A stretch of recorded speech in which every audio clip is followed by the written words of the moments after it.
दिल की खामोशी भी अब फरियाद सी लगती है।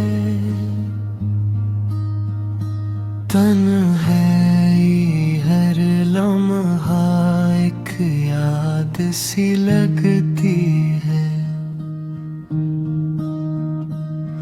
तेरा ख्याल आए तो ठुठहर जाता है वक्त।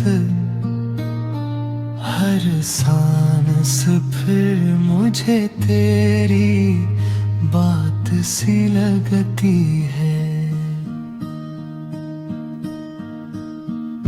आंखों में जो ठहर है, ख्वाबों के चिराग,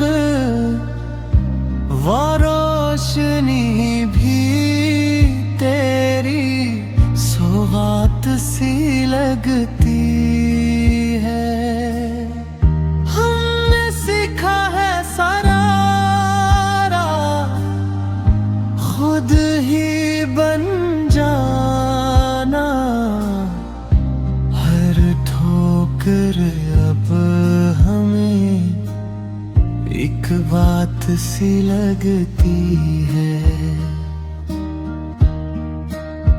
जो ना कही गई वही बात रही दिल में।